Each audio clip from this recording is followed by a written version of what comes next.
Good afternoon, everyone, and welcome to another edition of Show Up Central Oregon. Yes, it's Tuesdays, and it's time once again for Tom Schnell of Business Oregon. Tom, how are you doing today, sir? I'm doing very well. Thank you, Matt. Good. How is the state economy humming along right now, right, Tom? Isn't that what's going on? You know, it's in interesting times right now, Matt. There's a lot of stuff coming up. Fortunately, we are seeing that, hopefully there's going to be businesses that are going to be able to open back up over the next couple of weeks. And I'm looking forward to it. I'm looking forward to being able to actually get out there and do some stuff. So let's keep our fingers crossed and let's hope that we continue to see an improvement in the COVID-19 patients and the load and just people being impacted. And because really it'd be nice just to get back to, whatever normal is right now, but It'd be kind of nice to get back to that. Yeah, for sure. So there are some things going on, though. I know that the state is prepping, or at least Business Oregon is. You were mentioning something that you folks are working on something, correct, right now?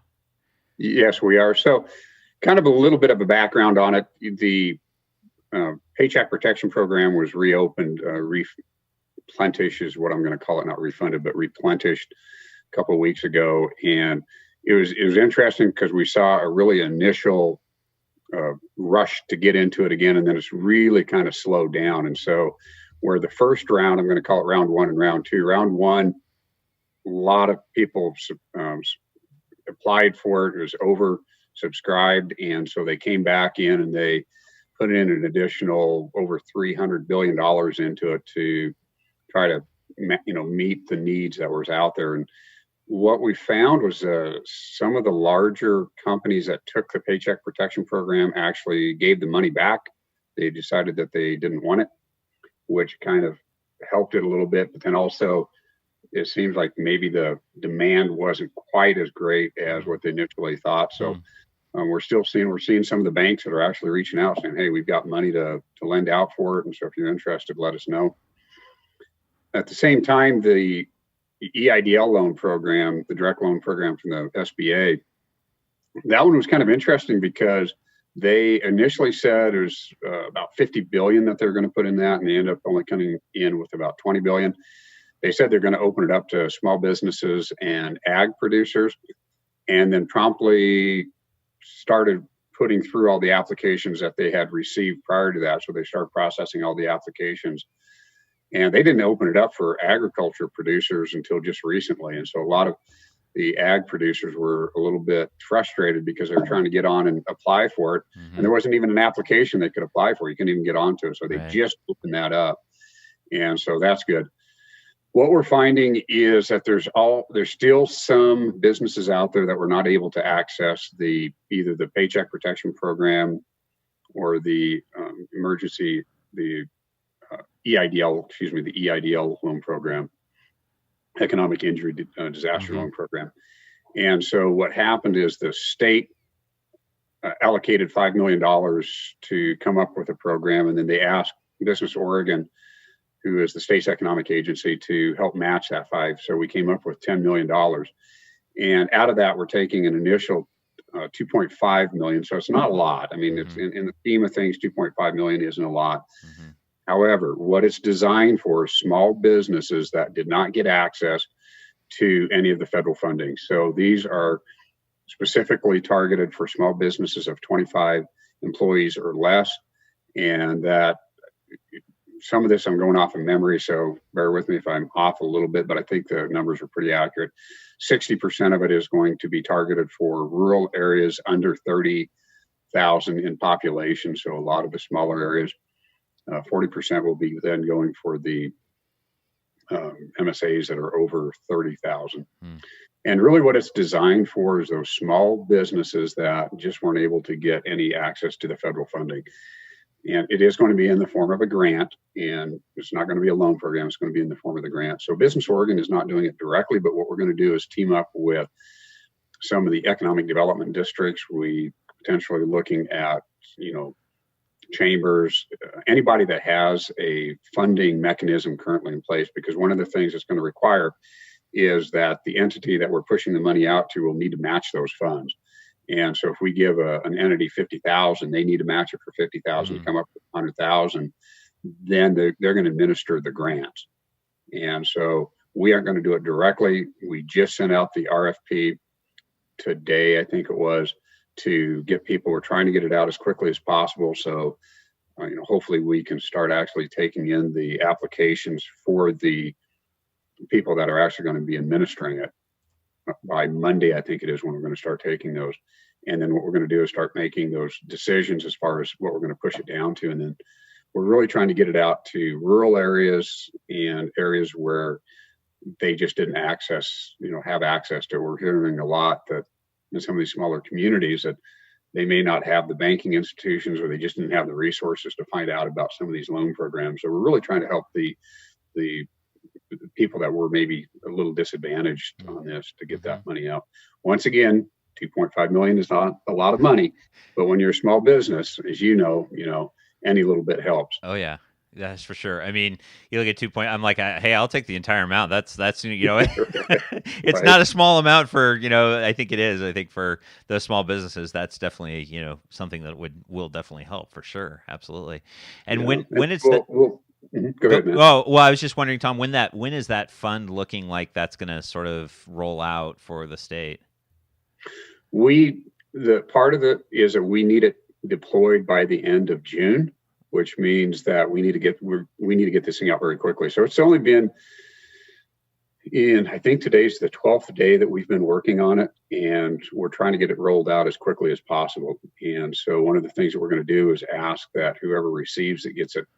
It's very streamlined. I got to take a preview and actually helped design some of it, not some of the application, I should say, for intake for the businesses. And what we try to do is make it get as streamlined as possible and just really get to the point as far as eligibility.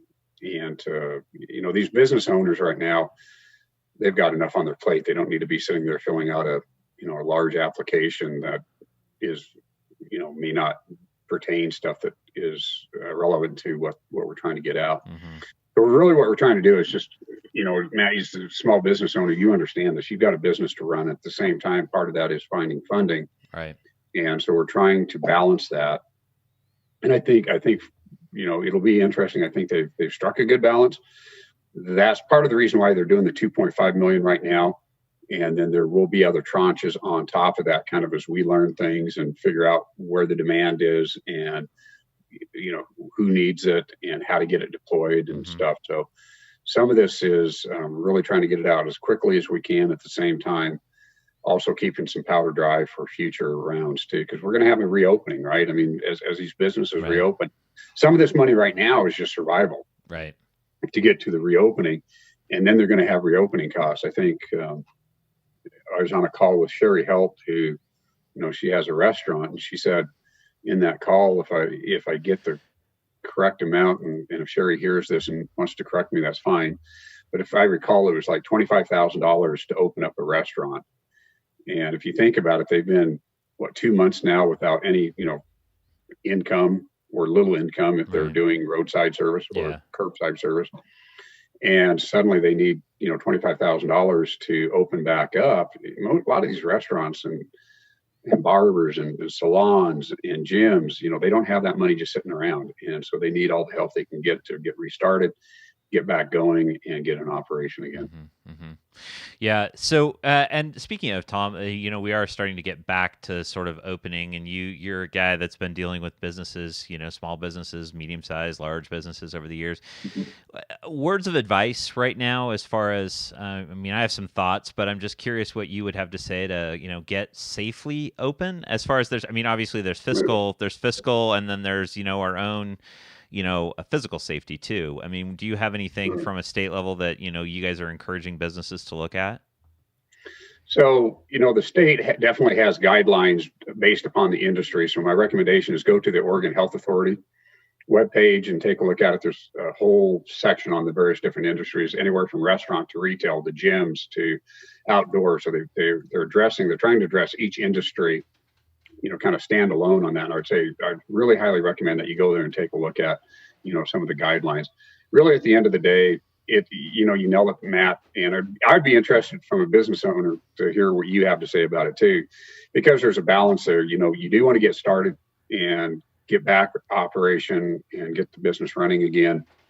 And at the same time, we need to be cognizant and aware that, there's public safety issues out there too that we want to factor in, right? We don't need this thing to resurge. We don't need it to have a second round, right? That a lot of people are talking about, because if my only fear or concern is if we have a second wave of this, that some of the businesses that might have been able to make it through and survive, could really be damaged beyond repair. And so let's do it smart. Let's be smart about this and do it in such a way that, yes, we do get the economy going again. We do get these businesses back in operation.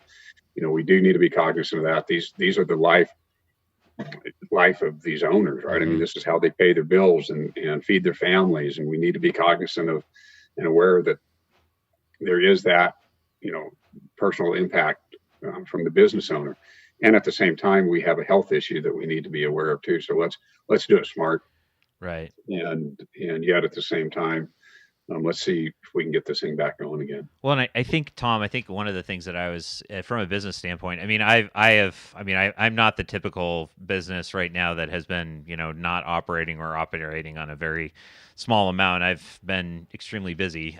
So I'm fortunate in that case. But one of the thoughts that I had, and I know you've said this many times, is just making sure that you're looking at your numbers, looking at your P&L, looking at all these things, because the last thing is you want to say, okay, well, I'm going to go back to where I was. Well, the reality is you're going to go back to quarter, half revenue, maybe. And, do you have a runway at that point in time to go and to continue on? So, and that's one thing I, highly recommend, is that you do sit down and take a look at it, and, whether you kind of call it budget planning or whatever, and take a look at it. And this is, from my standpoint, as both a business owner and a financer, it's a tough conversation to have with business owners, because this is where it kind of gets what I call in the personal sphere of things. And that is having a real hard look at the business and saying, hey, is it still viable?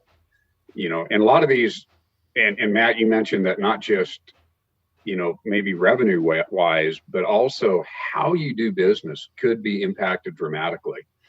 And so go on to the Oregon Health Authority, take a look at what they're recommending and what they're suggesting, and ask yourself, can you restart the business under these guidelines? And if you can, what modifications need to be made? And really, I think OSU Cascades here is going to be, the Innovation Lab is actually going to be doing a webinar on startup. And that means not starting a new business, but startup, how do we get back into it? Yeah. Because it's really a stepped process, and each of these steps impacts the financial performance of the business. So, you may have to go out and buy inventory, but then, you may need to buy guards to protect, like the cashiers and stuff, those plastic guards. You may need to provide them with personal protection equipment. You need to install, whether the customers wear masks and the 6 foot distancing. Right. There's a lot of stuff that goes into this thing. So like a restaurant, it's not just, hey, we're going to start up the fryer and let's go get some French fries and patties and start making hamburgers again. You may need to go in there and get signage. You may need to go in there and mark stuff off. There may be some tables that you may need to rearrange a little bit differently. You may need to find new ways of serving, because, keeping that distance. And so that's all going to impact it. And then based upon that, doing a cash flow budget and saying, hey, based upon this new reality, what do I need to do to bring in revenue to cover my costs to still make a living? Yeah.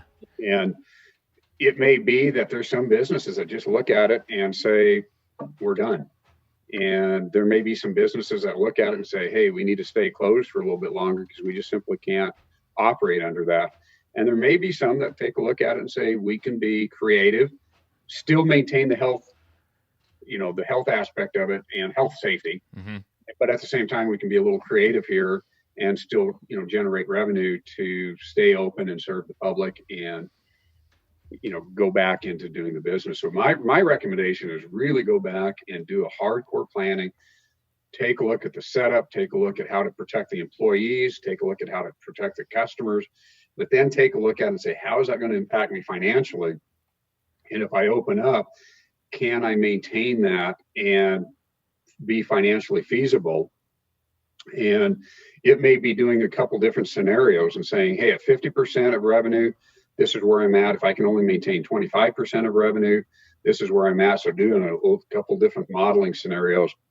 If you have any questions on that, I would highly recommend reaching out to the Small Business Development Center up here at the community college, where we also have a bunch of SCORE volunteers around. Reach out to them. They can help you model that if you're not familiar with it. Talk to your CPA, talk to your banker and have these conversations with them, because this is, my only concern is that people don't just rush into this thing and think, hey, we're going to open up, business is going to be, normal, and suddenly have a rude wake up call and awakening. Take the time right now to prepare for it, find out what you need to do, plan for what you need to do, and then model it to make sure that it makes sense, that what you're doing is financially feasible. Right. Well, and I wanted to put up, you mentioned this earlier, but the Oregon Health Authority, it's actually really good. They have a lot of resources after the governor's announcement last week. The framework and all of those others are on here too. So you can actually go in and take a look at what your, specific related to your business, whether it's restaurant or regular operation. You can kind of see what it is, because that's, does need to be done for sure. Absolutely. And Matt, this is such a key critical, don't be afraid to put that up a couple of times, because keep attuned to this. Put that on one of your favorites there, because this is constantly being updated. And as was it last week? And my weeks are coming together. Yeah, so it was last week. Yeah. Yeah, I think it was last week. I don't remember. I think it was last week that, they came out with some of the recommendations, and then when they took a look at them, they kind of modified them. So they're constantly taking a look at it. They're listening to feedback. They're listening to the business owners. They're getting it out there. They're talking about it. Sometimes they realize, hey, this is a great idea, but it may not be feasible, but we still need to, maintain that public safety component of it. So what do we need to do to balance that? And so if you are in an industry, you mentioned restaurants, I think just restaurants came up. So let's stay on that theme on it. Stay on that page and keep attuned to that, because it is changing. As things change constantly. And so you and I can have a conversation here. My biggest fear is we have a conversation, somebody goes back and watches this and they say, hey, Tom or Matt said this. And so they go off of that, as opposed to saying, well, that was what it was today, when we're right now, at 3:30, this is what it is on Tuesday. Tomorrow it could be completely different. So stay attuned to those resources, and you provided that great link. And so thank you. Yeah. Well, and I think the important thing too, Tom, is to remember that we are coming up on the 15th. And so some magic things may happen or may not. We don't know, and let's not assume anything. But at the same time, there is going to be some potential changes within the state. Yeah. There's going to be a lot of change. So isn't it amazing? I think, just back towards the end of April, you and I were having a conversation, and the April 15th date came out, and we were like, are you kidding me? That is so far. And it's like Friday.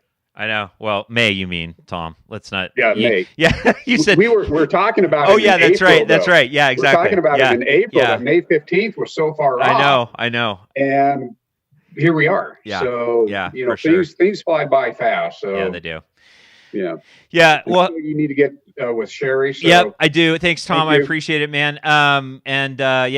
We'll touch base next Tuesday. And if there's anything that's pressing or anything, let me know. Shoot over those emails like you do, and I'll bring them up with Sherry on Friday, or touch base then. So because Friday could be an interesting day. That's for sure. So.